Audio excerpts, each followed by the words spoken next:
Today I'm going to show you how to do a spider ribbon rose. The first thing you need other than ribbon is a chenille needle. I like to use 22s, you can use whichever size you prefer, but you need a chenille needle, which is basically a sharp needle that has a sharp tip on it, because anytime you pierce the ribbon, you want to make sure that it goes clean through and won't make your ribbon run. Now with the spider ribbon rose, you don't really need to pierce the ribbon, but I still like to use a chenille needle because if I accidentally pierce it, it'll give me a more clean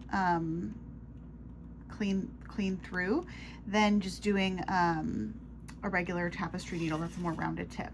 So to do a spider ribbon rose, first you need to do your spokes, and you want your spokes to be odd in number. So almost always I'm doing 5 spokes, unless it's something really, really big, then I might do 7 or 9. But 5 for most things is a great number. You want to make sure, if you can, that your spokes are about the same length and about equal distant apart, and all kind of going into one center hole or close to. You can do this with your ribbon like I'm doing now, or if you're doing something bigger and you want to save your ribbon, you can do this with thread too, because you're going to cover up pretty much all of these spokes. So once you have your spokes in, you just come up in the center. It doesn't matter which segment you come up in, and you're basically at this point just going to weave your ribbon over and under each one of these spokes.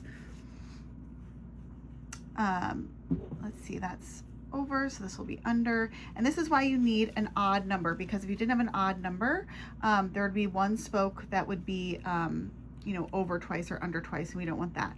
So you just kind of keep going around here, going over and under each one of your spokes.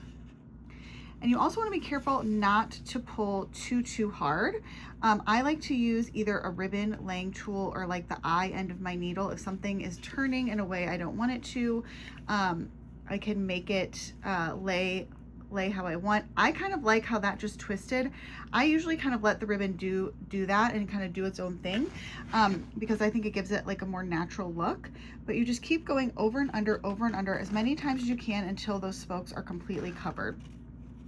Almost always your flower isn't going to be totally symmetrical, either how it's painted or, you know, how it kind of looks, and that's okay. So what you're going to do is you're basically going to continue going over and under as many times as you can until you can't go fully around anymore. And once you can't go fully around anymore, there's a way to sort of fake out the rest of it just by doing a little like stem or loop stitches at the end. So I'm going to go under here.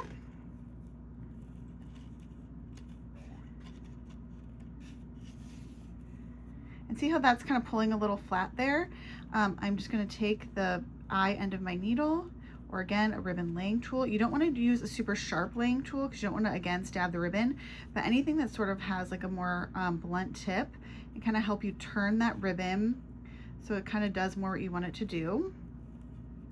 I can still go around a few more times here. And again, I like the twist. This is not something where you need to make sure that your ribbon is lying super duper flat. It can definitely kind of curl and twist. I think that gives it a really nice, pretty look to it.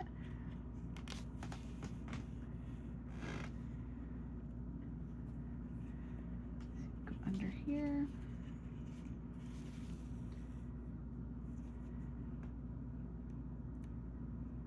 Over, and this one's under. Go over here, and so this one would be under, and I've kind of lost my spoke there, so I'm just going to go down to kind of finish off that that loop there.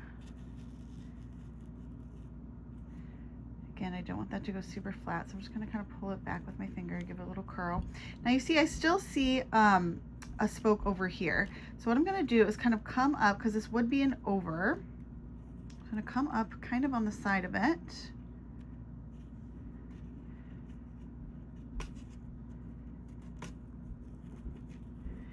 When I pulled that through, this pulled a little bit tight, but that's okay, because you can just, again, pull it back with your finger or with the blunt end of your needle to sort of open that rose back up.